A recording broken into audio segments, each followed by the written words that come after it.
अहंकारी और क्रूर कंस को अपने काल यानी वृंदावन के वीर योद्धा नन्हे कृष्ण के हाथों मारे जाने का भय सता रहा था।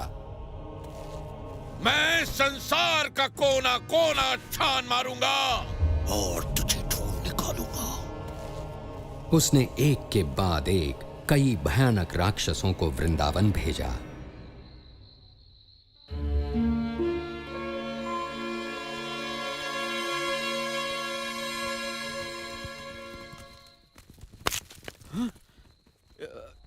यही सही रास्ता है ना? यही सही रास्ता है।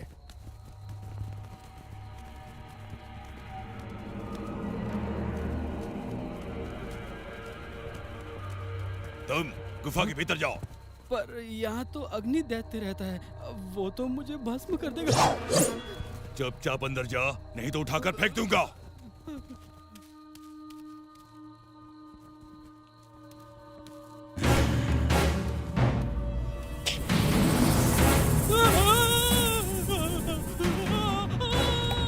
मेरी नींद खराब करने वालों को मैं सदा की नींद सुला दूंगा। मैंने तुझे गुफा से बाहर आने को विवश कर ही दिया, मूर्ख अग्निदैत्य।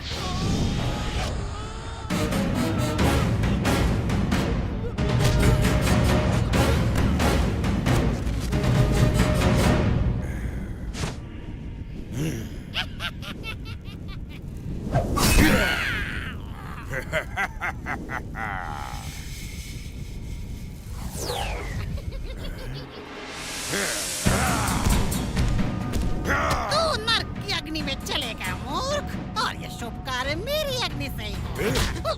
तेरी अग्नि बुझाने के बाद किसी को भी नहीं जला पाएगा तू।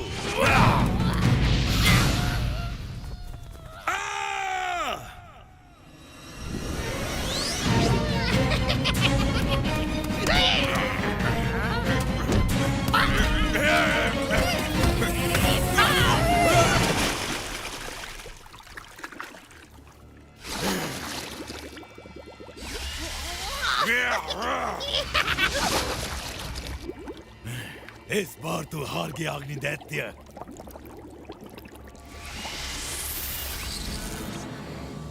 इस बार मैं हारा प्रलंबसुर, पर अगली बार बारी तुम्हारी है। पर आज तुम रास्ता भूल के यहाँ कैसे पहुँचे? महाराज कंस की आज्ञा है कि उनके काल के दूत को भस्म कर दिया जाए, इससे पहले कि वो उनके विनाश का कारण बने। मैंने भी उसकी चर्चा सुनी है। अगर हम दोनों मिल जाएं तो उसे ढूंढकर उसका खात्मा कर सकते हैं। हमें तो पता ही नहीं इतने सारे बच्चों में वो कौन है। सो हमें सभी बच्चों की जान लेनी होगी। ये तो और भी सरल है। धूप में सूख कर वन वैसे भी जलने को तैयार है। मैं वन के पेड़ों और उनके छांव में खेलने वाले सभी बच्चों को जला दूंगा, और महाराज का काल शीघ्र ही भस्म हो जाएगा। अपनी मशालें दिखाओ।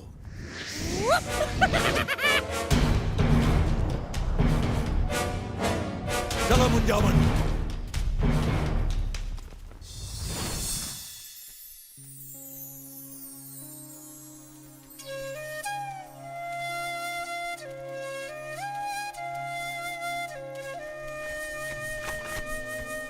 तुम्हारी बांसुरी कितनी सुरीली और मधुर है कृष्णा।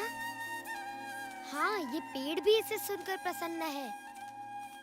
मैं भी प्रसन्न हूँ। जरा देखो तो सामने से कौन आ रहा है। बहुत ही बढ़िया विचार है मेरे भाई। तो फिर मेरे विचार को पूरा करना चाहिए बलराम। मेरा विचार तो कहता है कि इन गोपियों के हांडी का दूध कैसे पिया जाए, और इस बार ये विचार पूरा होगा। मधु, सुबाला, वेश बदलने को तैयार हो जाओ। कौन सा वेश? हाँ, सही कहा तुमने।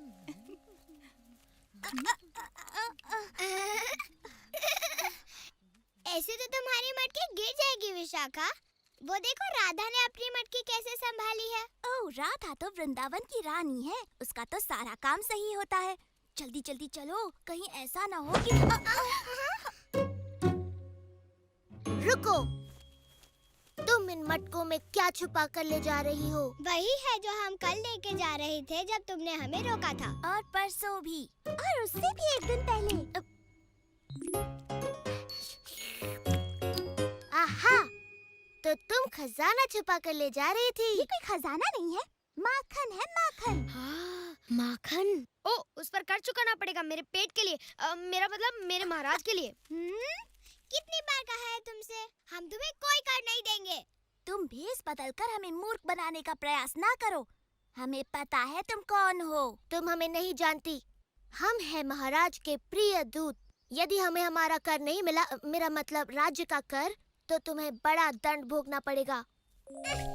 हमारी बात भी सुन लो राजदूत जी, अपने राजा जी को बोल दो हम कर अपनी रानी को ही देते हैं। राधा रानी। पर ये कोई रानी नहीं है, जरा देखो तो इसके कपड़े बिल्कुल ग्वालन जैसे। सही बात। देखो ना, उसके सर पर मटकी है, जबकि रानी के सर पर होता है मुकुट।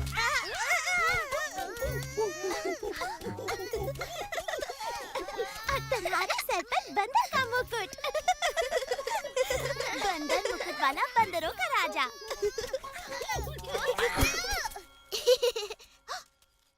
यहाँ क्या हो रहा है? हम कर लेने बाद में आएंगे। अभी हमें कोई जरूरी काम याद आ गया। क्या वो फिर तुमसे कर वसूल कर रहा था? ये लड़का अपनी शरारतें कभी बंद नहीं करेगा। जैसे कोई सच में ही मान लेगा कि वो कर वसूलने वाला है। हर किसी को पता है कि वो हमारा दुलारा नटखट कृष्ण है। सुधा, उसकी शरारतें कभी कम नहीं होंगी और हम हमेशा उसे दुलार कर छोड़ देती हैं। उस नटखट को तो सबक सिखाना ही होगा। पर वो हमारे हाथ आए तब ना। चिंता मत करो, एक बार हम उसको सबक सिखा दें, उसके बाद कृष्णा तुम्हें कभी परेशान नहीं करेगा। क्यों, मेरे हिस्से का कर लाए हो ना? कुछ भी नहीं मिला हमें बलराम। अगर ऐसे ही चलता रहा तो हम सब भूखे मर जाएंगे। चलो, माखन की तृप्ति ना मिली तो क्या हुआ, कृष्ण की बांसुरी तो है।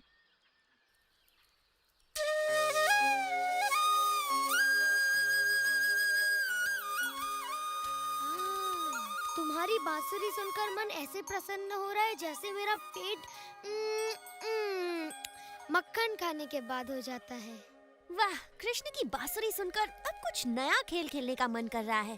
चलो देखते हैं किसमें कितना बल है। हो जाए रस्साकशी। चलो हो जाए कृष्णा। जो हारेगा वो विजेता को अपने कंधे पर बिठाकर नदी तक घुमा कर लाएगा।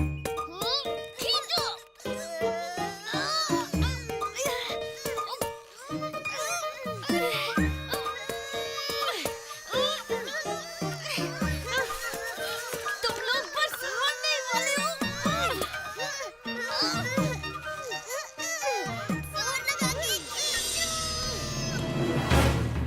ठहरो,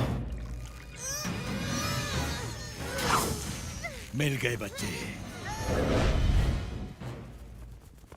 अग्नि दैत्य बाहर आओ, हमें काम शुरू करना है।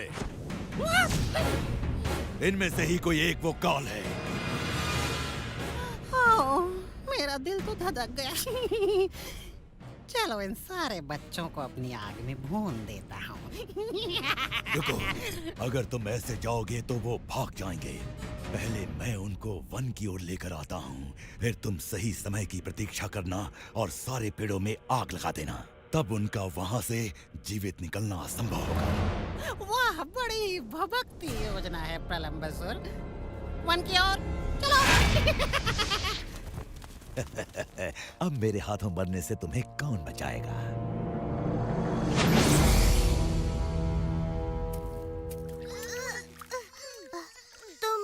तुम खेलों में अभी आया बलराम। मुझे कुछ आवश्यक काम पूरा करना है। कैसा काम मेरे भाई? अधूरा कर वसूलना है। मगर तुम चले गए तो खेल कैसे होगा? तुम्हारी और एक खिलाड़ी कम हो जाएगा। तुम यहाँ आओ। हाँ तुम, जल्दी। तुम्हारा नाम क्या है? प्रघोष। सुनो प्रघोष, हमें एक खिलाड़ी चाहिए। क्या तुम हमारी ओर से खेलोगे? मैं अभी आया मित्रों, तुम सबके लिए माखन और दूध वसूल के।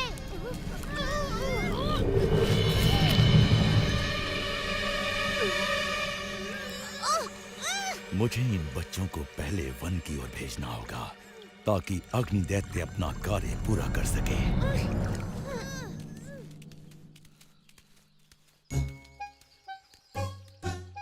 आहा, लड़कियां बिल्कुल अकेली हैं। पेट में जगह है ना दादी? क्योंकि आज हमें बहुत भारी कर मिलने वाला है।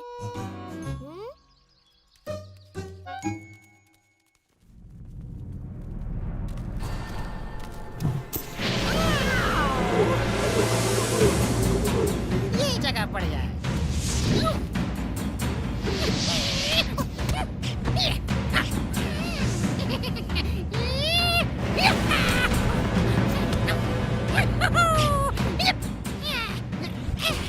खड़े खड़े मेरा करतब क्या देख रहे हो मूर्खों? जला डालो सब कुछ।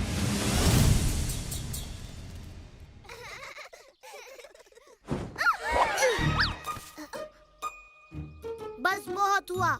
आज तुम्हें कर चुकाना ही पड़ेगा। या तो सीधी तरह कर चुकाओ या फिर महाराज के इस विशेष दूत के गुस्से का शिकार बनो।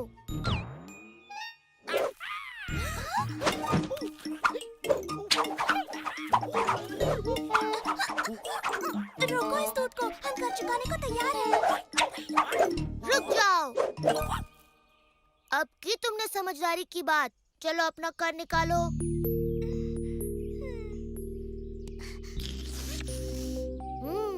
वृंदावन के महाराज खुश होंगे, बहुत खुश।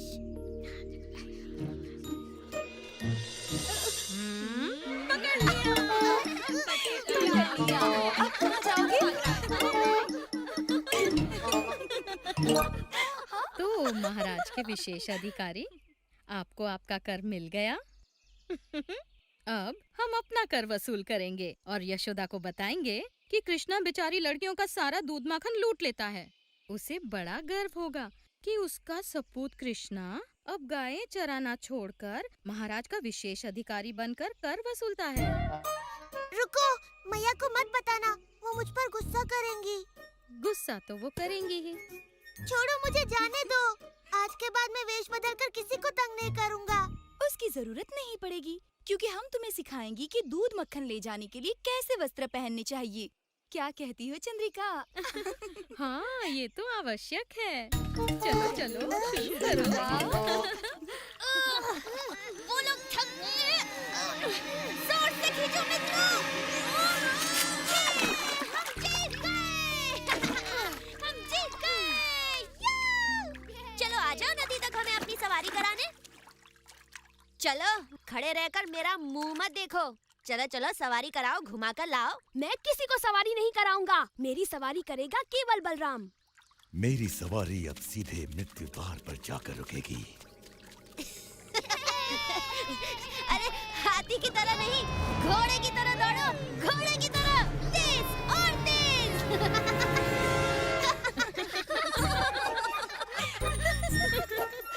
अब देखो, लग रहा है ना बिल्कुल गोपी।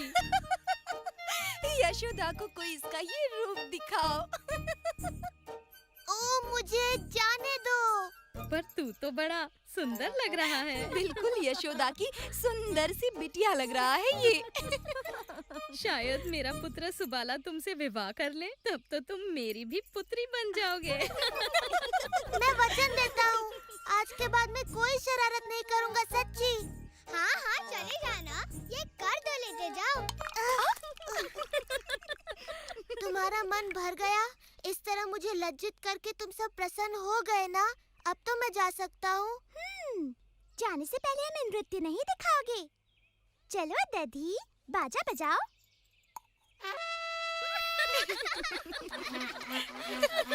नाचो कृष्णा, नाचो।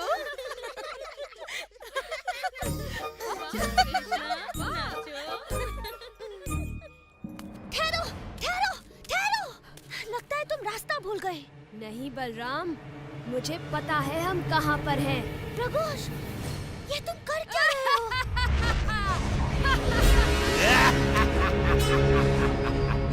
अच्छा, तो तुम मुझे मारना चाहते हो, हाँ? और तुम्हारे सभी मित्रों को भी। अग्नि दैत्य शीघ्र ही उन सबको राख बना डालेगा। तो ये बात है। अच्छा, तो देखते हैं कौन पहुंचता है मृत्यु के द्वार तक। अवश्य देखते हैं।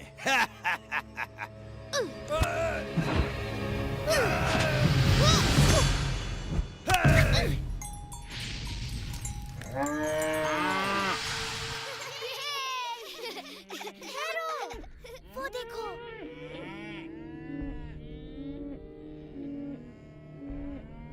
हमारी गाय खतरे में है।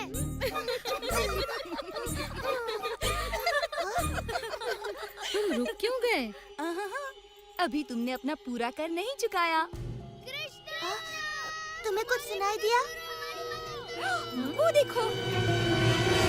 मेरी प्यारी माताओं, तुम्हारे पुत्र वन में हैं और उन्हें मेरी सहायता की आवश्यकता है। मुझे जाना ही होगा। सुबाला, मेरा सुबाला, मेरा सुदामा।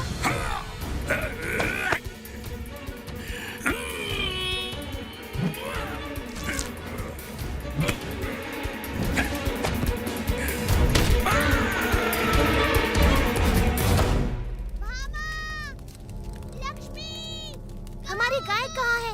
वो वन में गई थी ताज़ी हरी घास चरने। हमें उनकी रखवाली करनी चाहिए थी, ना कि कर वसूली।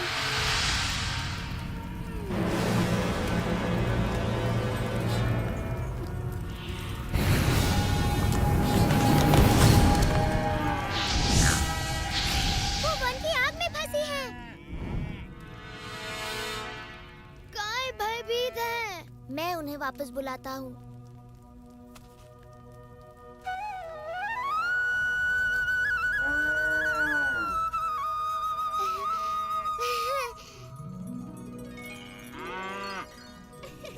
सुंदरी, तुम ठीक तो हो ना?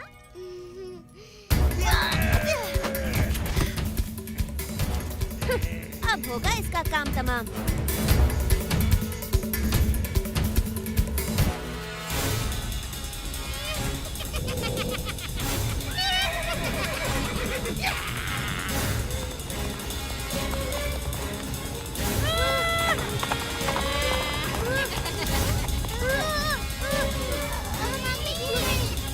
ये कौन है?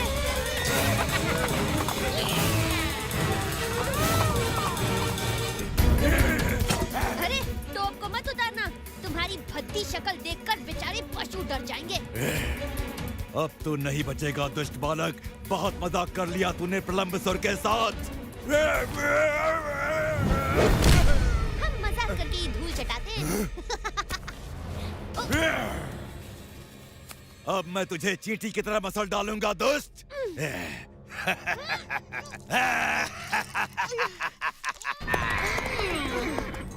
वहाँ प्रलंबसुर तेरे भाई की चटनी बना रहा है और यहाँ मैं तुझे और तेरे दोस्तों को भून डालूंगा ताकि महाराज कंस को कोई भय न रहे। ओ कृष्णा, हमारी रक्षा करो।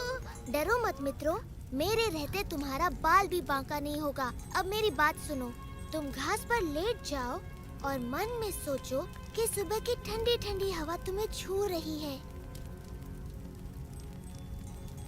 क्या हुआ बच्चे? अपने मित्रों की आंखों के सामने जलने में शर्म आ रही है क्या? ओह, इतना मत हंसो अग्नि दैत्य। मैं नहीं चाहता कि मेरे मित्र तुम्हारी दुर्गति होते देखें।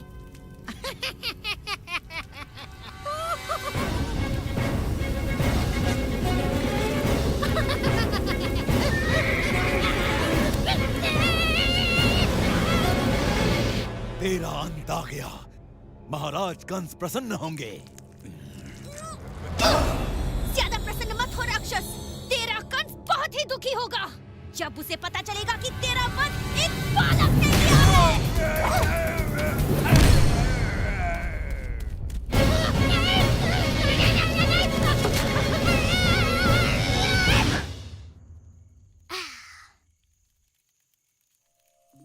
उठने का समय हो गया।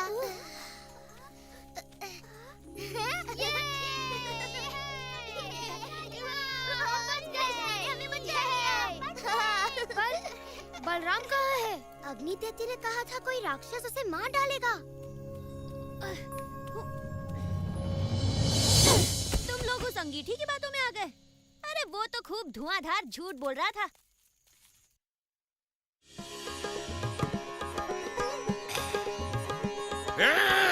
बंद करो ये हल्ला गुल्ला, मेरे सर में पीड़ा होने लगी है। मुझे थोड़ा सोमरस पिलाओ। क्षमा कीजिएगा महाराज, पर प्रलंबसुर मारा गया। क्या मारा गया?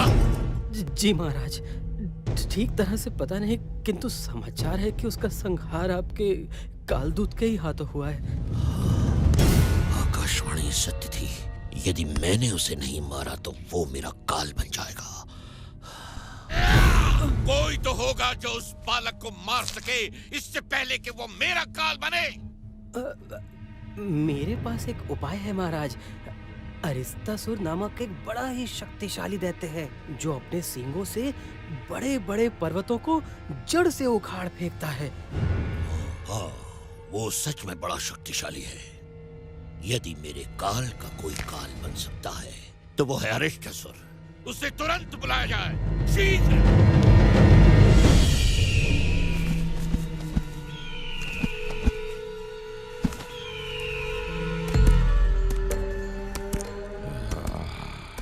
वृंदावन तो यहाँ छिपा बैठा है कंस का काल। अब नहीं बचेगा ये बालक। ये सारी पुष्पमालाएं इस वर्ष की सूर्य पूजा को और भी अधिक सुंदर बना देंगी। और मैं इस बार सूर्य पूजा के लिए सबसे सुंदर वस्त्र पहन कर आऊंगी। अब तुम दोनों बातें बनाना बंद करो, नहीं तो हमारा कार्य ही पूरा नहीं होगा।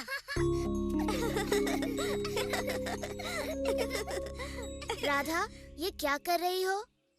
सूर्य पूजा के लिए पुष्प चुन रही हूँ। सूर्य पूजा के लिए पुष्प, वो भी मेरी अनुमति के बिना? हमें तुम्हारी अनुमति की कोई आवश्यकता नहीं। देखा तुम लोगों ने, ये लड़कियां मेरे पुष्प चुरा रही हैं। तुम इस वन के मालिक कब से हो गए? तुमने कभी कोई बीज नहीं रोपा, कभी किसी वृक्ष को पानी नहीं दिया। तुम कुसुम वन की शोभा बिगाड़ रहे हो, गायों और अपने बिगड़ैल साथियों के साथ।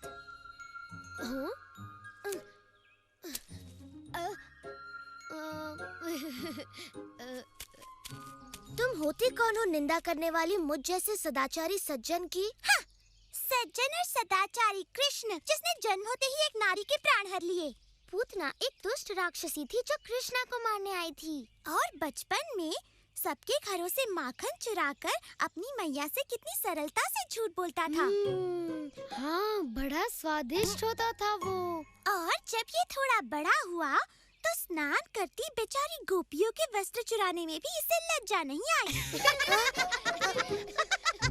हंस लो निर्लज्जों, तो ऐसा सज्जन और सदाचारी है तुम्हारा मित्र कृष्ण।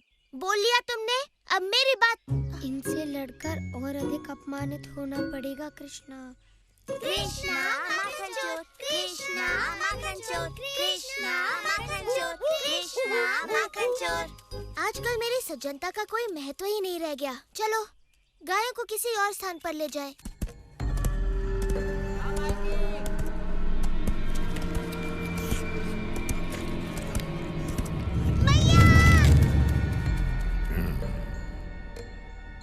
ये तो बड़ा डरपोक बालक था, ये वो नहीं हो सकता। अरे कोमल, तुमने मेरे लाल को कहीं देखा? हर शाम मैं व्याकुल होकर उसके वापस आने की राह देखती हूँ। तुम्हारी व्याकुलता मैं समझती हूँ। मैं भी उसकी वापसी की प्रतीक्षा करती हूँ। उसके नए नए कारनामे सुनकर बड़ा आनंद आता है। नए नए कारनामे? हो न हो ये वही है, रुक कर प्रतीक्षा करता हूँ।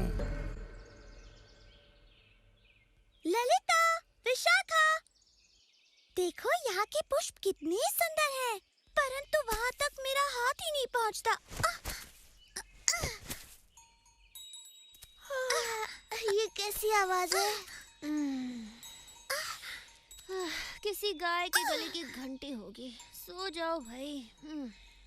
ये घंटी की आवाज नहीं लगती। ये क्या कर रही है?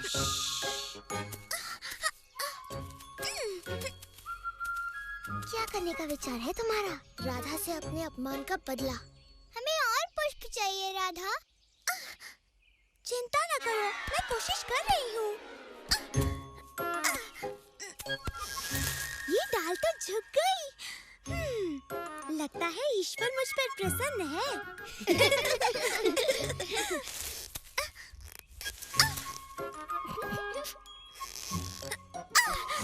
आ गई पकड़ने। ललिता, विशाखा, बचाओ! आहा, पुष्प चोर फिर आ गई। हमें अपने पुष्पों का ध्यान रखना होगा मित्रों। चल हट। हट, छोड़ दो राधा, हम तुम्हें पकड़ लेंगे।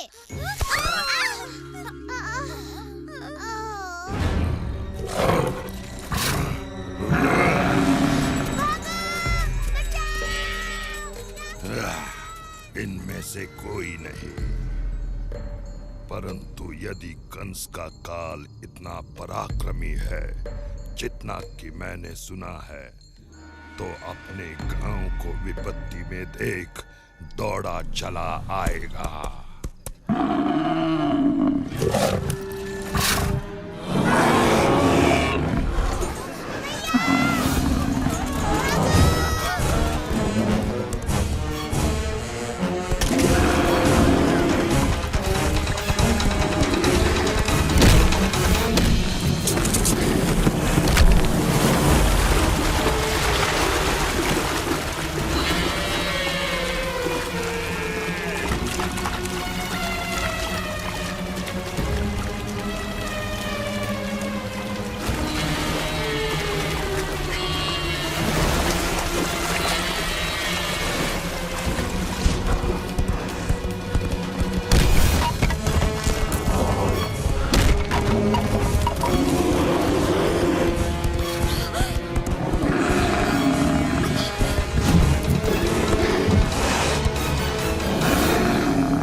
घर चले गए कृष्णा। यदि तुम नहीं गए तो मैया यशोदा बड़ी चिंतित होंगी। मैं अपने पुष्पों की रक्षा करूंगा, चाहे पूरी रात खड़े रहना पड़े। ओह, तुम इतने हठी क्यों हो कृष्ण? हमें ये पुष्प मालाएं सूर्य पूजा के लिए चाहिए। ये सोचना मेरा काम नहीं। अब ये पुष्प केवल भगवान विष्णु के लिए है। ये किसकी आवाज थी? ऐसा लगा कि कोई राक्षस है।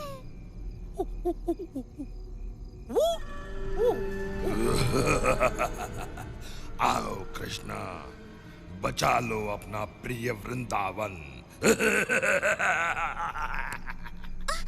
रुक जाओ कृष्ण, ये कोई षड्यंत्र है। हो भी सकता है, पर मैं वृंदावन वासियों की पुकार अनसुनी नहीं कर सकता।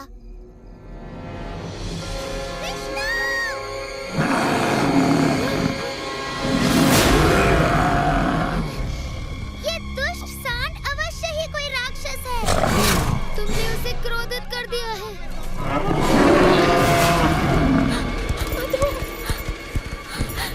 इन्हें क्षमा कर दो कृष्णा।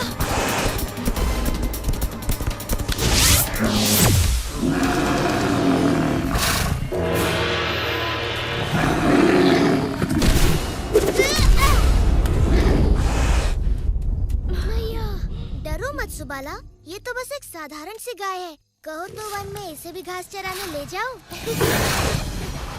मजाक बहुत हो गया बालक।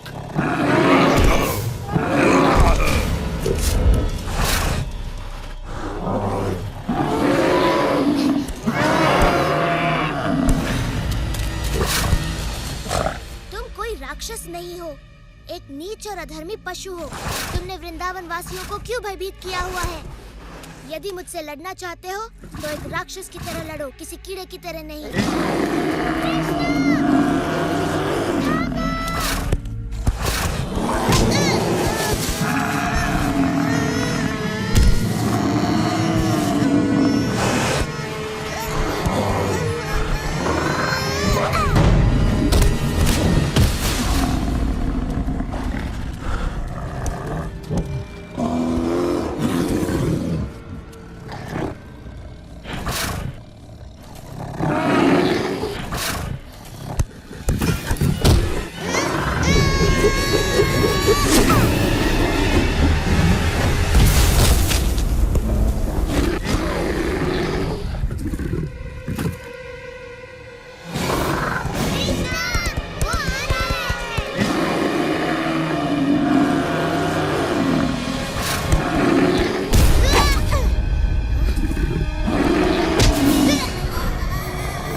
मेरे प्रिय कृष्णा।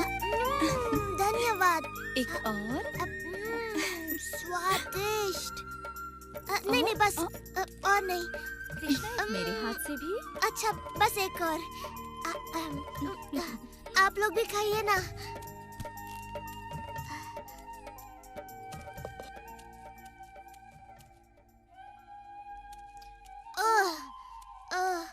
खा खा कर तो मेरे पेट की हांडी बन गई। अब थोड़ा विश्राम हो जाए। अब मुझे उबलना चाहिए। वाह मेरे भाई, आज तो तुमने अपने कारनामों में एक और नया कारनामा जोड़ दिया। तुम्हारा मतलब है अपने पापों की सूची में एक और पाप? तो अब हमारे सदाचारी कृष्ण ने एक सांड को भी मार डाला है। वो कोई साधारण सांड नहीं था, बल्कि एक राक्षस था, वो भी सांड के वेश में। ओ कृष्ण, चाहे जो हो, वो था तो गौ जाति का ही ना। अब तुम्हें गौ हत्या का पाप लगेगा। ठीक है, मैं कल यमुना में स्नान कर पाप धो लूंगा। उससे कुछ नहीं होने वाला। ललिता सही कहती है, ये घोर पाप है और इसे धोने के लिए तुम्हें संसार की सारी पवित्र नदियों में स्नान करना ही पड़ेगा।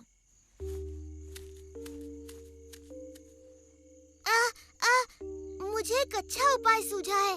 पूरा संसार घूमने से अच्छा है मैं सभी पवित्र नदियों को यहाँ लाकर उनमें स्नान कर लूं। ओह कृष्ण, सपने देखना छोड़ो। सपने देखती जाओ।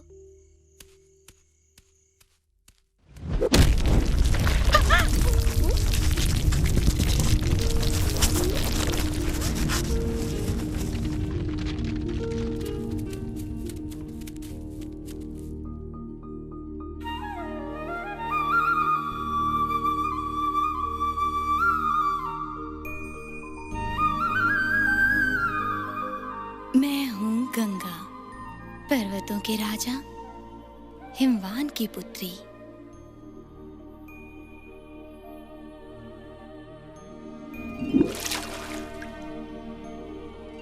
मैं हूँ कावेरी। मैंने ब्रह्मा के आशीर्वाद से नदी का स्वरूप धारण किया है।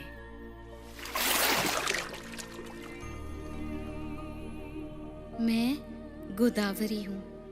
मेरा जल आप ही की तरह मधुर है श्री कृष्णा। मैं हूँ सरस्वती।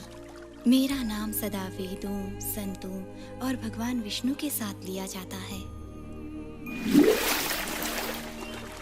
मैं नर्मदा हूँ। मेरा जन्म भगवान शिव के शरीर से हुआ है।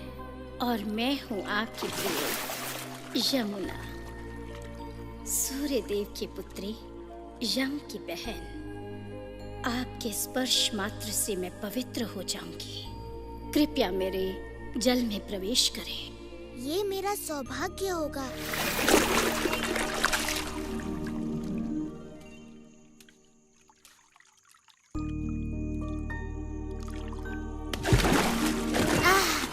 इस सरोवर का नाम होगा श्याम कुंड। इसका जल पवित्र और शीतल है और श्याम कुंड में स्नान कर मेरे समस्त पाप धुल गए हैं। पर तुम तीनों पाप की भागी बन गई हो, राक्षस अरिष्टासुर का पक्ष लेकर। आओ श्याम कुंड में स्नान करके अपने पाप धो लो। नहीं, तुम्हारे पाप धोकर अब ये जल अशुद्ध हो गया है। हम अपना सरोवर स्वयं बनाएंगी। हाँ, यहीं पर जहाँ अरिष्टासुर ने अपने पैरों से गड्ढा बना दिया।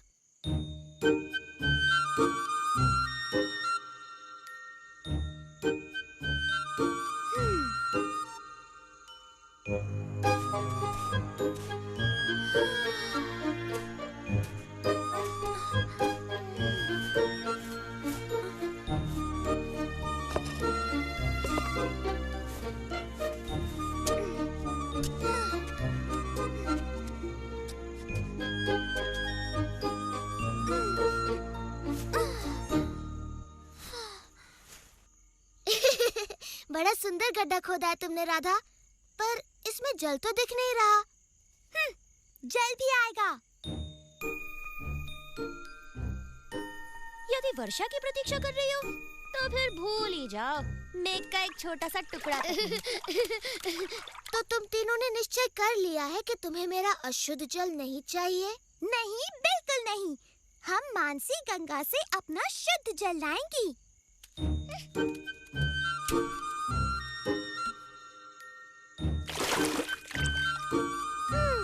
क्या मुझे इनकी सहायता करनी चाहिए बलराम? तुम्हारी सहायता के बिना ये कुछ नहीं कर पाएंगी भाई।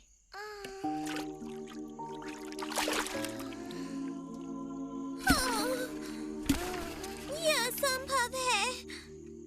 ऐसे तो सरोवर बनने में पूरा जीवन लग जाएगा।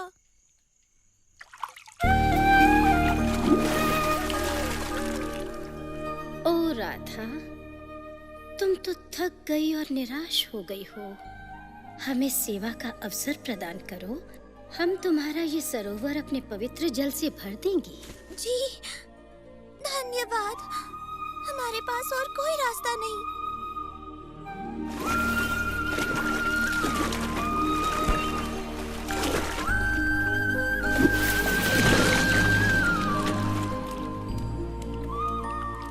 तुम्हारा सरोवर राधा कुंड तो मेरे सरोवर से भी कहीं अधिक सुंदर है।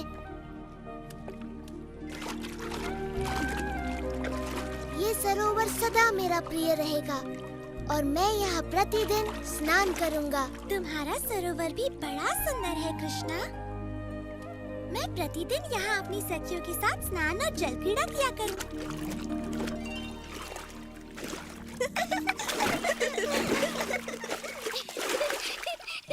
प्रलंबासुर और अरिष्टासुर के वध के समाचार ने पहले से ही भयभीत कंस को और भी डरा दिया। सभी असुर इस प्रयास में प्राणों से हाथ धो बैठे। तुम्हें क्यों लगता है कि तुम मेरे काल को मारने में सफल हो? क्योंकि मैं हूँ केशी और मेरे पैरों तले धरती कांप उठती है।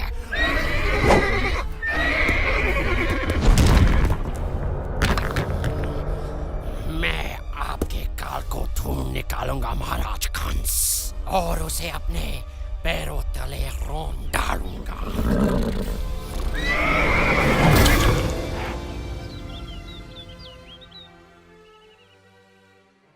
इन मोतियों के आभूषण पहनकर दीपावली पर हम वृंदावन की सबसे सुंदर गोपियाँ लगेंगी। इनसे सजकर हम ऐसे चमक उठेंगी जैसे दीपों की पंक्तियों से घर।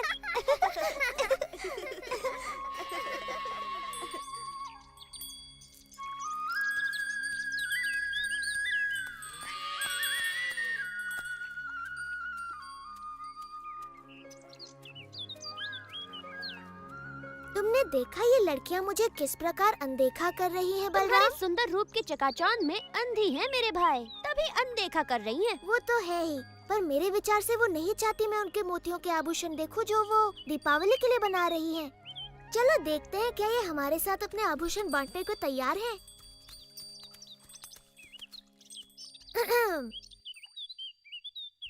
तुम्हारे काम में बाधा डालने के लिए क्षमा चाहता हूँ गोपियों, किंतु मैं अपने आप को रोक नहीं पाया। तुम्हारे आभूषणों की सुंदरता मुझे यहाँ खींच लाई। मेरे मित्र भी दीपावली का त्योहार मनाना चाहते हैं। क्या तुम उन्हें अपने कुछ मोती दोगी ताकि वो भी तुम्हारी तरह अपनी सुंदरता बढ़ा सके? मुझे नहीं पता था कि सुबाला और मधु को अपनी सुंदरता का इतना ध्यान है। मैं उनकी बात नहीं कर रहा, मेरा मतलब था हंसी और हरिणी। प्यारी गोपियों, तुम्हें अपने आभूषणों पर इतना अभिमान है कि तुमने इन भोली भाली गायों के साथ अपने आभूषण बांटने की मेरी विनती भी अनसुनी कर दी। तुम बड़े अच्छे हो कृष्णा, पर ये मोती केवल राजा रानियों के लिए हैं। तो तुमने सिर्फ 2 गायों के लिए ही क्यों मांगा? अपनी सारी गायों के लिए मांगना चाहिए था ना। मुझे तुम्हारे सारे मोती नहीं चाहिए ललिता, बस मेरी 2 सबसे प्रिय गायों के सींगों को सजाने के लिए थोड़े से। माफ कर दो कृष्णा, पर मेरे पास तुम्हारी गायों को देने के लिए एक भी मोती नहीं है। ठीक है, रहने दो, इनके लिए मैं मोती ढूंढ लूंगा।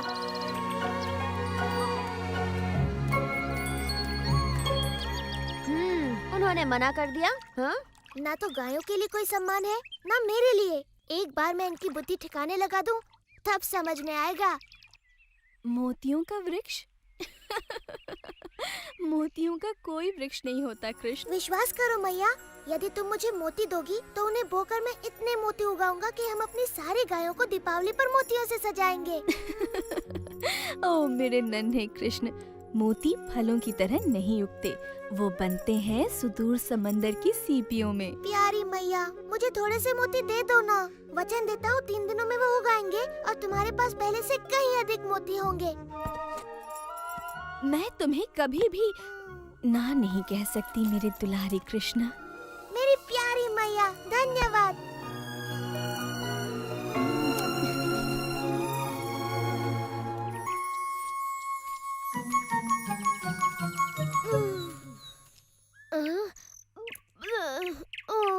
क्या हम मोतियों की खेती करने के स्थान पर स्वादिष्ट ताजा मक्खन नहीं उगा सकते?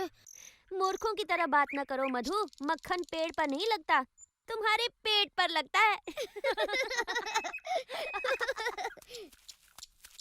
तुमने समाचार सुना रहा था?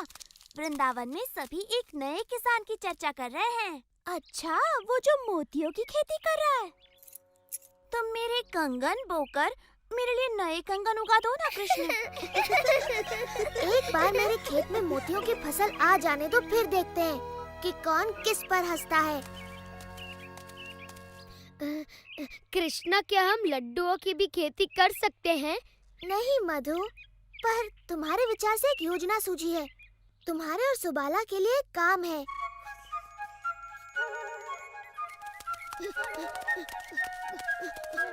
गोपियों, रुको। अगर तुम्हें बोने के लिए और मोती चाहिए तो हमारे पास नहीं है।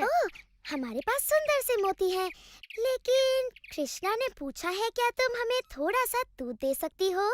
ओह, खेत में काम करके इन्हें प्यास लगाई होगी। नहीं, ऐसा नहीं है। दूध तो उसे अपना खेत सींचने के लिए चाहिए। क्षमा करना, किंतु ये दूध इस कार्य के लिए उपयुक्त नहीं। विशाखा ठीक कहती है, कृष्ण के पवित्र मोतियों के लिए इससे काम नहीं बनेगा। तुम्हें चाहिए नागफनी का दूध।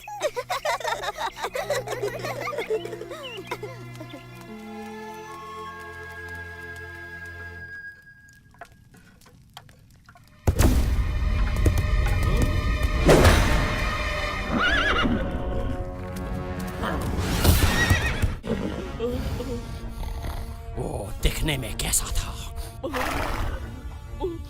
उसके बालों में मोर पंख लगा हुआ था, वो पीली धोती पहने हुए था और वो बांसुरी बजाता था।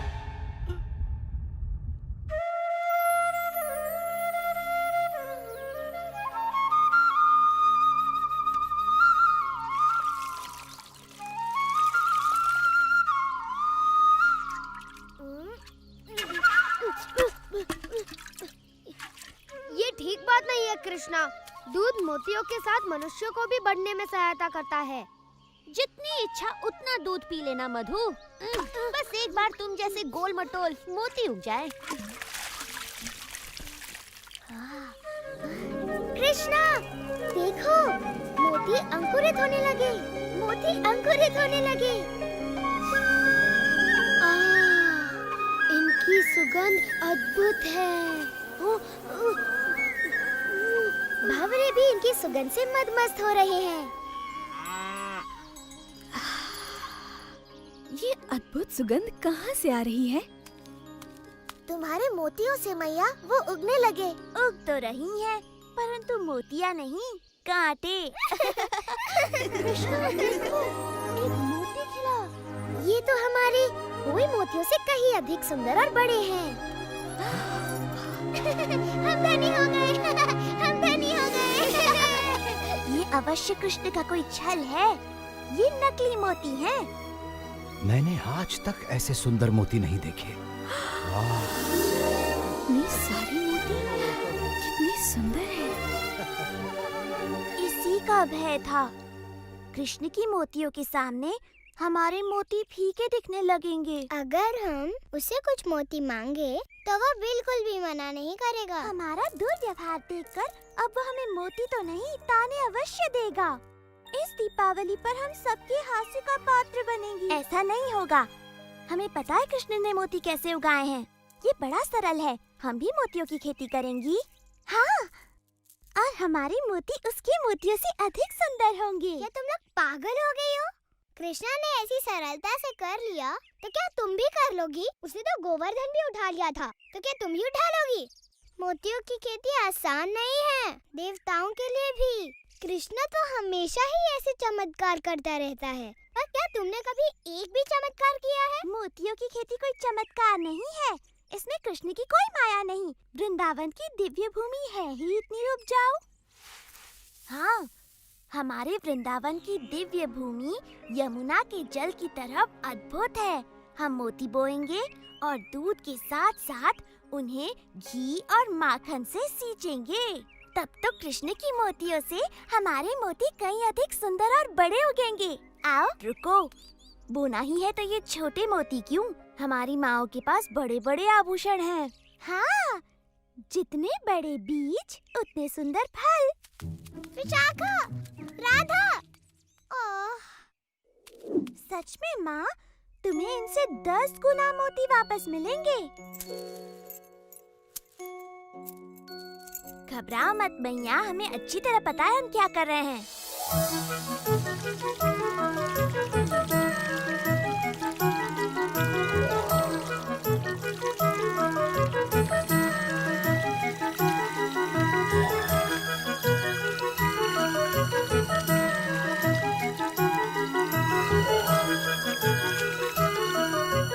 मूर्ख लड़कियां, कितने दिनों से लगी हुई हैं। उग रही है तो केवल जंगली घास, किंतु जितने मक्खन और घी से उन्हें सींचा जा रहा है, ये घास बड़ी स्वादिष्ट हो गई होगी। ये तो बड़ी गड़बड़ है। तुम चाहते हो कि उनके भी मोती उगे? नहीं, मैं चाहता हूँ वो घी मक्खन को बर्बाद न करके उनका सदुपयोग करे। कृष्णा, मेरे सच्चे मित्र, क्या मुझे कुछ देर के लिए तुम्हारी धोती, बांसुरी और मोरपंख मिलेंगे? ओह, तुम बड़े चतुर हो मधु।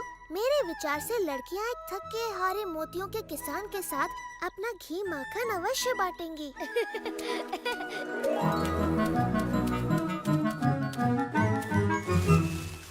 कौन है?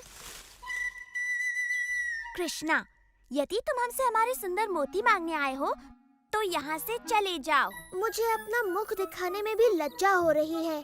तुम तो मुझसे कहीं अधिक अच्छी तरह से मोतियों की खेती कर रही हो। यदि तुम थोड़ा सा घी और माखन मुझे दे दो, तो मैं अपने मोती कम से कम तुम्हारे मोतियों के आधे आकार के तो कर सकूं। अब जबकि तुम अपना घमंड फैलाकर हमारे पास आए हो, हम थोड़ा सा माखन तुम्हारे साथ बांट सकते हैं। धन्यवाद, धन्यवाद। हाँ, गोपियों, इधर आओ।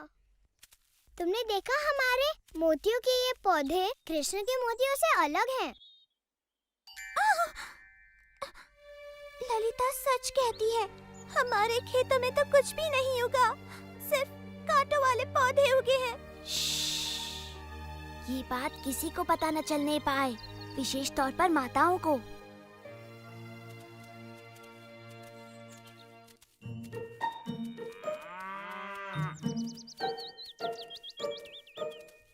हार्दिक शुभकामनाएं। सुना तुम्हारे खेत में फसल लहलहा उठी है। अच्छा, तुम्हें किसने बताया? एक नन्ही चिड़िया ने, जिसके पैर में एक कांटा चुभ गया था।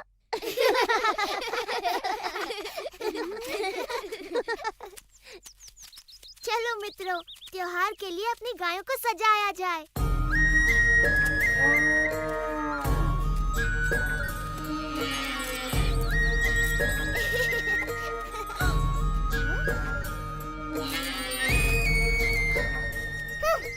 माताओं को जब पता चलेगा कि हमने उनके सारे मोती खो दिए, तो वो बड़ी क्रोधित होंगी। मैंने तो पहले ही कहा था, पर तुमने मेरी बात ही नहीं सुनी। ये सब कृष्णा ने किया। मैं समझी नहीं विशाखा। वो झाड़ियों में छुपा था, याद है? उसी ने अपने साथियों के साथ मिलकर हमारे पौधे उखाड़कर उनके जगह कटीले पौधे लगा दिए होंगे। इस बार उसने उत्पात की सीमा लांघ दी है। मैं मैया यशोदा को बताऊंगी। क्या बताओगी राधा?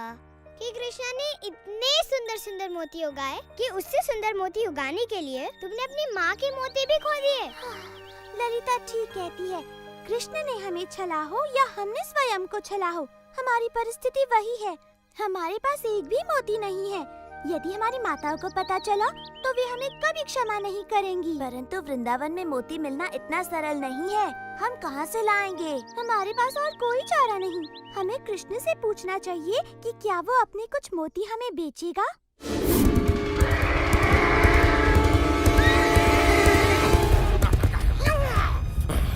कहाँ है वो बालक?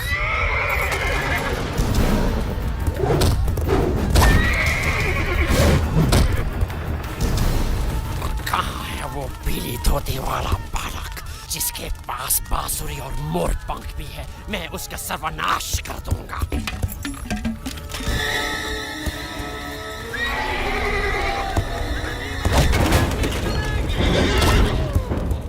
चलो यमुना पियो।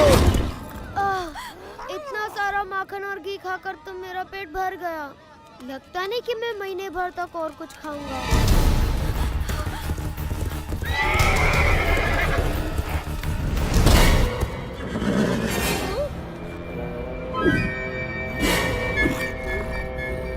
आखिर मैंने तुम्हें ढूंढ निकाला कंस के काल। मैं काल नहीं मधुमंगल हूँ। नहीं, तू कंस का काल कैसे बनेगा? क्योंकि मेरे पैरों से कुचले जाने के बाद तुझे कुछ करने का मौका ही नहीं मिलेगा।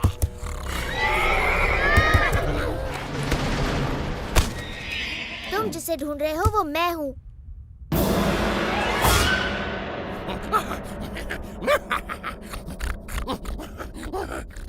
कम से कम उस लड़के में थोड़ा बहुत मांस तो था। तुझे तो मैं बाएं पैर से ही मार दूंगा बच्चे। इससे डरो मत। केशी बिल्कुल हमारे खेलने वाले काठी के घोड़ों जैसा है। अब देखेगा तो कि मैं कितना खतरनाक हूँ और क्या कर सकता हूँ।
कृष्णा।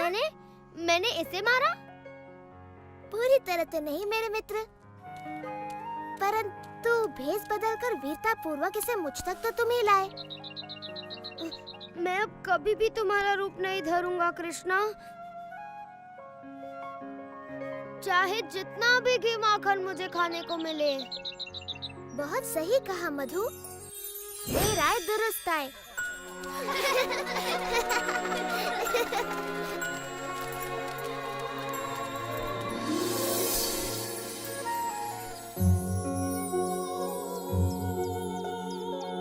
वाह मेरे भाई, ये तो बड़ी अच्छी फसल लहलाने लगी। हाँ, बस बेचारे गोपिकाओं के फसल में कुछ भी नहीं होगा। लगता है उनके सारे मोती कीड़े खा गए। हमने सुना है कि कृष्ण अतिरिक्त मोती बेच रहा है सुबाला। हमें भी कुछ खरीदने की इच्छा है। परंतु मोती के बदले तुम दोगे क्या राधा? दूध मक्खन तो यहाँ नहीं चलेंगे। एक बात बताओ, तुम वही गोपियाँ हो ना जिन्होंने मेरे गायों के लिए मोती और मेरी मोतियों की खेती के लिए थोड़ा सा दूध देने से मना कर दिया था? मैं अपने सारे मोती यमुना में फेंक सकता हूँ, परंतु तुम्हें एक भी नहीं देने वाला। हम स्वर्ण से मूल्य चुकाएंगी। तुम्हारे घरों का सारा धन और तुम्हारे घर का मूल्य भी जोड़ दो, तब भी मेरे एक मोती का मूल्य नहीं चुका पाओगी। तुम हमेशा हमारे साथ ऐसा क्यों करते हो कृष्णा? कृपा करो कृष्ण, हम अपनी माताओं के लिए तुम्हारे मोतियों की मूल्य से अधिक चुकाने को तैयार हैं। तुम्हारी माताएं? अच्छा, तब बात अलग है। तुम तो जानती ही हो, माताओं का नाम सुनकर मैं पिघल जाता हूँ, है ना मित्रों? हाँ, कृष्णा को मैया से बड़ा प्रेम है। हाँ, बिल्कुल। तुम्हारी माताओं को मेरे सबसे सुंदर मोती मिलेंगे। धन्यवाद कृष्णा। धन्यवाद कृष्णा, तुम बड़े दयालु हो। वो तो मैं हूँ ही, पर धन्यवाद मेरा नहीं, अपनी प्यारी माताओं का करो।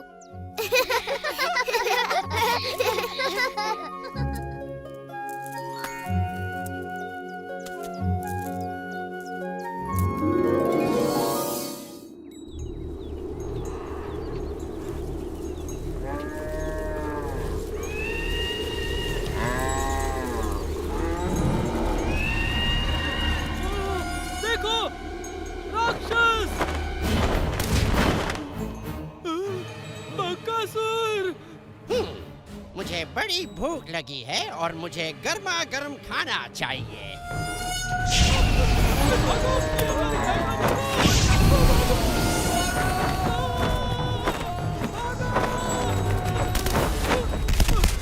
यदि तुम मुझे गाय नहीं खाने दोगे तो मैं तुम्हें ही खा लेता हूँ।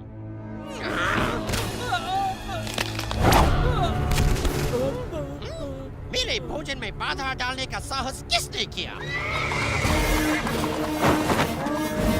बकासुर, मैं तुम्हारे भोजन में बाधा डालने नहीं, बल्कि उसे और भी स्वादिष्ट बनाने आया हूँ।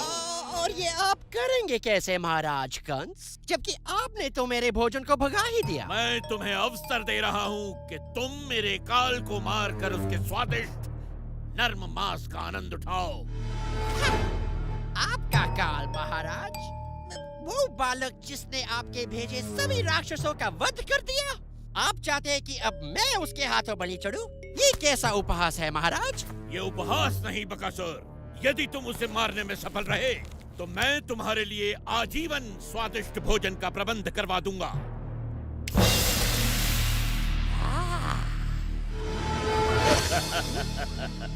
मेरे काल को काल तक पहुंचाओ बकासुर, फिर इस भोजन का आनंद उठाओ। ठीक है, मुझे आपका यह प्रस्ताव स्वीकार है। आपका काल आज सूर्यास्त से पहले मारा जाएगा।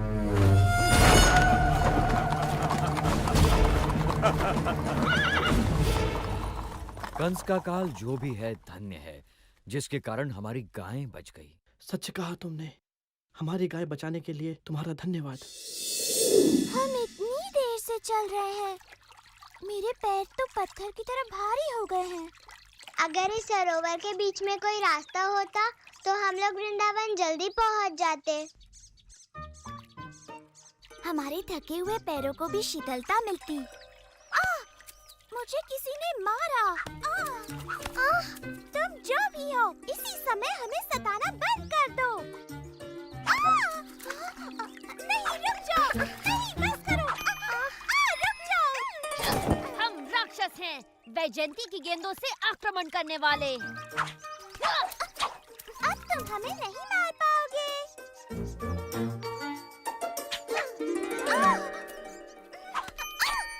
तुम फिर से गलत हो राधा। मेरा लक्ष्य नहीं चूकेगा, क्योंकि मैं पिछले जन्म में राम था और सभी जानते हैं कि मैं कमाल का धनुर्धर था। झूठा कहीं का। क्या कहा तुमने? उसने कहा कि तुम झूठे हो। तुम कभी राम नहीं थे। राम तो साहसी योद्धा थे। कृष्ण का साहस तो केवल बेचारी निहत्थी गोपियों पर ही दिखता है। तुम्हें मुझ पर विश्वास नहीं? पर मैंने धनुर्धर राम का रूप धरा था। धनुर्विद्या में महारत हासिल करने के लिए मैंने ऋषि वशिष्ठ से शिक्षा ली। जब मुझे पता चला कि महाराज जनक ने अपनी पुत्री सीता का स्वयंवर रचाया है और जो भी उनके शिव धनु के प्रत्यंचा चढ़ाएगा वो सीता का विवाह उसी से करेंगे, समझी? ओह, किंतु जब सभी महाबली शिव धनु उठाने में असफल रहे, मैंने उसे इतनी शक्ति से उठाया कि शिव धनु भंग हो गया पल भर में। किंतु जब सीता से मेरा विवाह हुआ, मेरे पिता ने मुझे अयोध्या छोड़कर दंडकारण्य में वनवास पर जाने का आदेश दिया। वहाँ सीता और अपने भाई लक्ष्मण के साथ मैंने वन घूमकर सभी दुष्ट राक्षसों का संहार किया। परंतु तभी रावण ने मेरी प्रिय पत्नी सीता को हर लिया और मेरे परम भक्त जटायु के प्राण ले लिए। फिर मैंने रावण की लंका ढूंढ निकाली और वानरों की सहायता से उसका संहार किया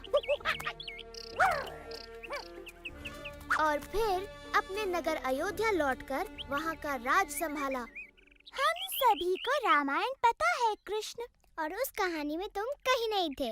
मेरी बात मानो, मैं अब भी वनों में भटकता हूँ, किंतु मेरे हाथों में अब धनुष नहीं, ये बांसुरी होती है और तीनों लोगों को अपने बाणों से भयभीत करने के स्थान पर अपनी बांसुरी के तान से समस्त प्राणी जगत को मोहित होने पर विवश करता हूँ।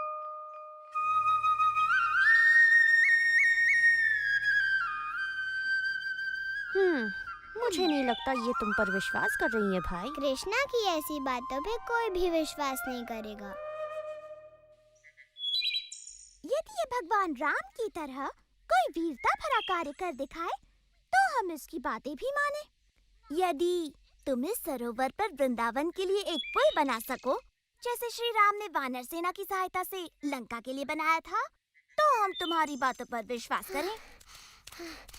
तो तुम यहाँ हो कृष्णा, लो आ गई तुम्हारी वानर सेना।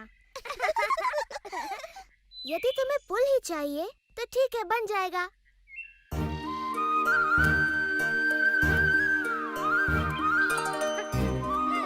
मेरे विचार से ये कार्य अकेला दधिलोभा नहीं कर पाएगा।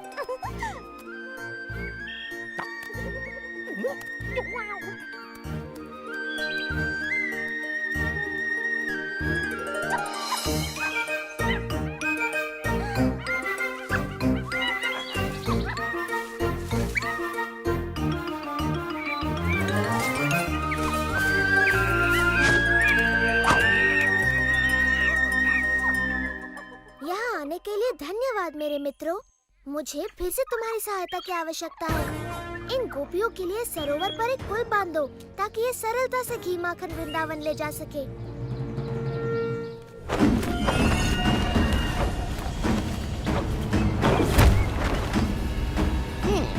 लगता है महाराज कंस का काल कहीं पास ही है। मैं उसे सूंघ सकता हूँ।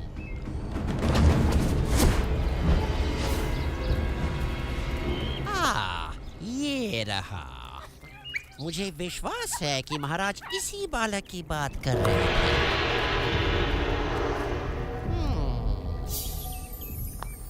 और महाराज को दिया वचन पूरा करके मैं इसे अपना भोजन बना सकता हूँ।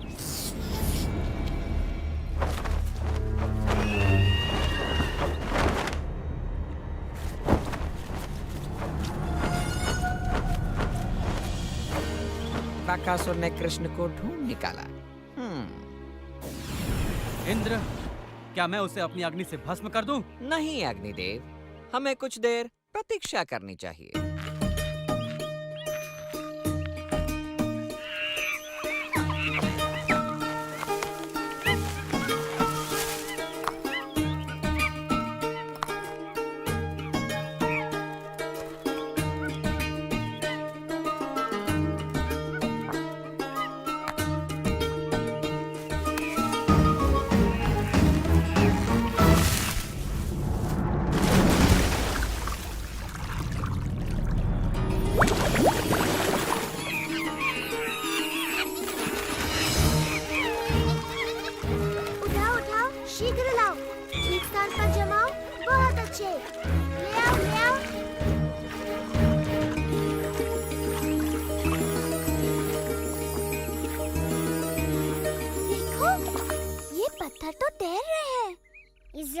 कृष्णा की माया है। पत्थर तो नहीं तैरते, ये जरूर नकली होंगे।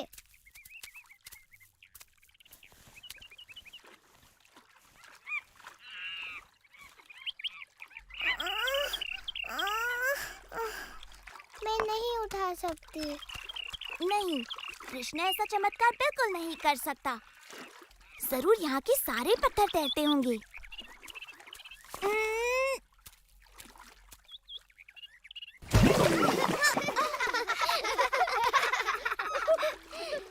यदि तुम मेरी सहायता नहीं कर सकती तो मेरे कार्य में बाधा तो मत बनो।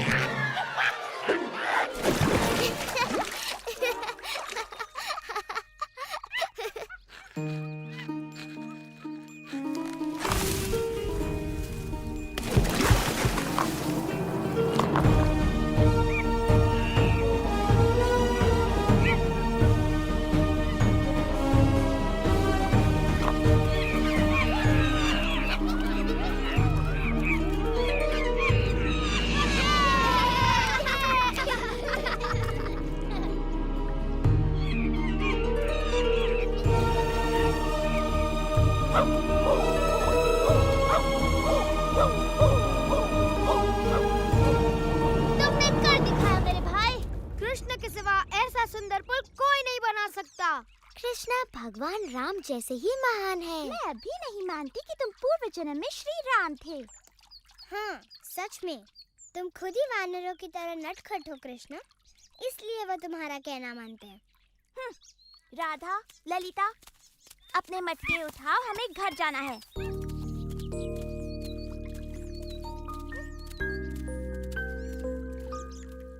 तो वृंदावन तक पुल बनाने का ऐसा धन्यवाद दे रही हो तुम मुझे? रुको, तुम्हें इस पुल पर जाने के लिए कर चुकाना होगा। जैसे हाँ, तुम्हारी हांडी में से थोड़ा मक्खन।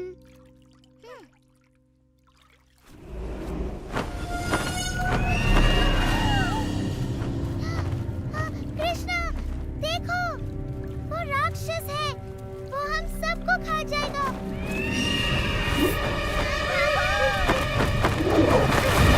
कृष्णा, भागो नहीं तो ये तुम्हें खा जाएगा। भागो। डरने की कोई बात नहीं, ये बस एक साधारण सा पंछी है। कृष्णा, कृष्णा हट जाओ, वो तुम्हें खा जाएगा। कृष्णा, बच्ची, कृष्णा,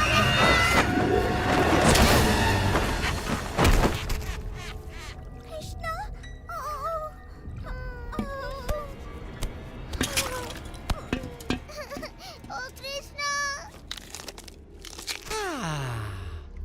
महाराज का ये काल तो बन गया मेरा नेवाला।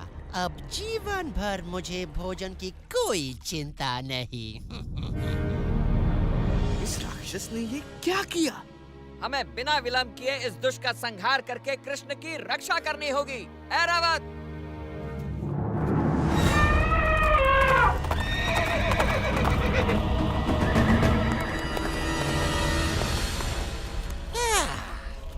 इंद्र, आओ आओ, तुम्हारा स्वागत है।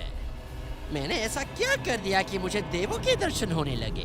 हम तुम्हें दर्शन देने नहीं बल्कि तुम्हारा नाश करने आए हैं।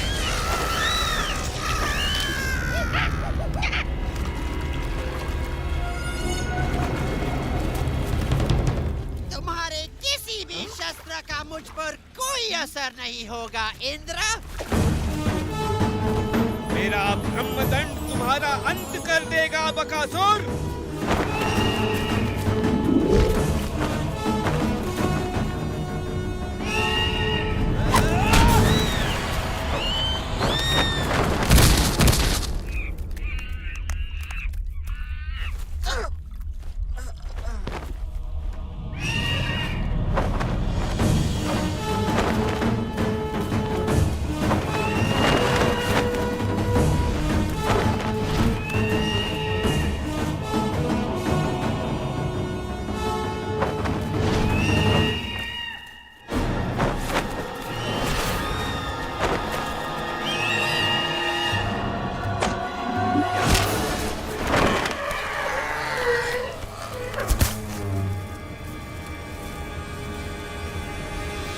तेरा अंत निकट है बकासुर।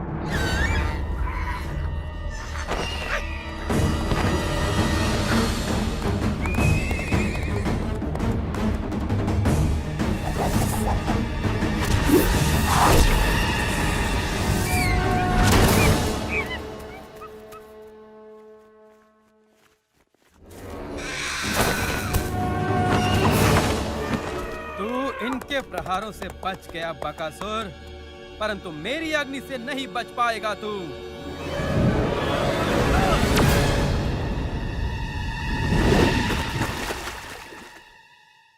अंततः इसका अंत हो ही गया।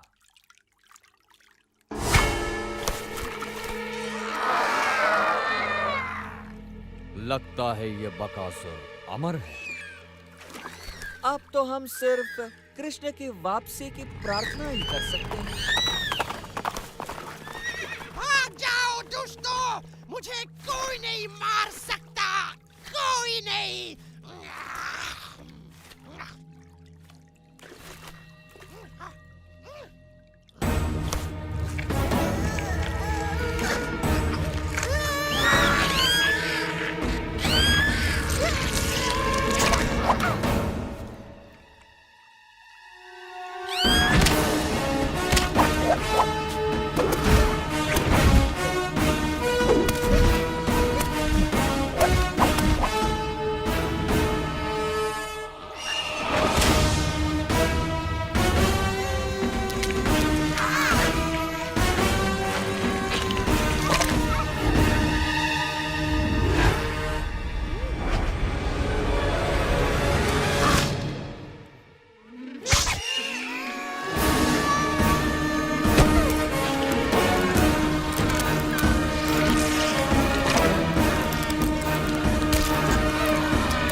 अब सब कुछ ठीक हो गया है मित्रों, तुम आंखें खोल सकते हो।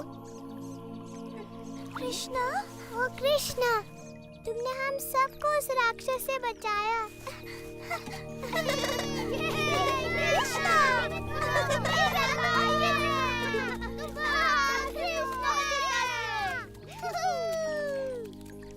मैं ठीक हूँ, सच में। इतना चकित होने की कोई आवश्यकता नहीं। चलो पुल पर से होकर वृंदावन चलते हैं।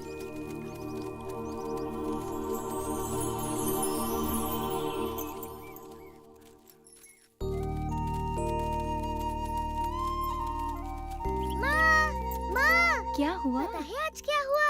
तुम्हें बताऊंगा तो विश्वास नहीं करोगी। बकासुर ने कृष्णा को मारने की चेष्टा की। ऐसा कुछ नहीं हुआ ना? सच में बकासुर ने एक पक्षी का रूप लिया था जो इतना बड़ा, और उसकी चोंच ताल वृक्ष जितनी बड़ी थी, बहुत बड़ी चोंच। परंतु वो कृष्णा की शक्ति का बिल्कुल सामना नहीं कर पाया। कृष्णा ने खाली हाथ उस दुष्ट राक्षस को मार गिराया। इन नन्हे हाथों से जो कमल की पंखुड़ी के समान कोमल और शीतल है, ये तो असंभव है। तुम उस राक्षस का मृत शरीर अपने आँखों से देख सकती हो मैया, जो सेतु बंध के किनारे पर पड़ा है। कृष्ण ने उसकी चोंच ऐसे तोड़ दी जैसे वो कोई घास का तिनका हो। तब तो उस राक्षस से उसने मेरे प्रिय मधु के प्राणों की भी रक्षा की। धन्यवाद कृष्ण, धन्यवाद, धन्यवाद कृष्णा, धन्यवाद। मैंने इसका वन जाना इसलिए बंद करवाया क्योंकि वहाँ राक्षस थे, परंतु वो दुष्ट इसके पीछे यहाँ भी आ पहुँचे। उनसे इसकी रक्षा संभव है। मेरा नन्हा कृष्णा, आज से तुम बस घर पर ही रहोगे। वन जाने की कोई आवश्यकता नहीं। गायों को कोई और चरा लाएगा। सच कहूँ तो मेरी वीरता की ये सारी कथाएं झूठी हैं मैया, है ना? बोलो।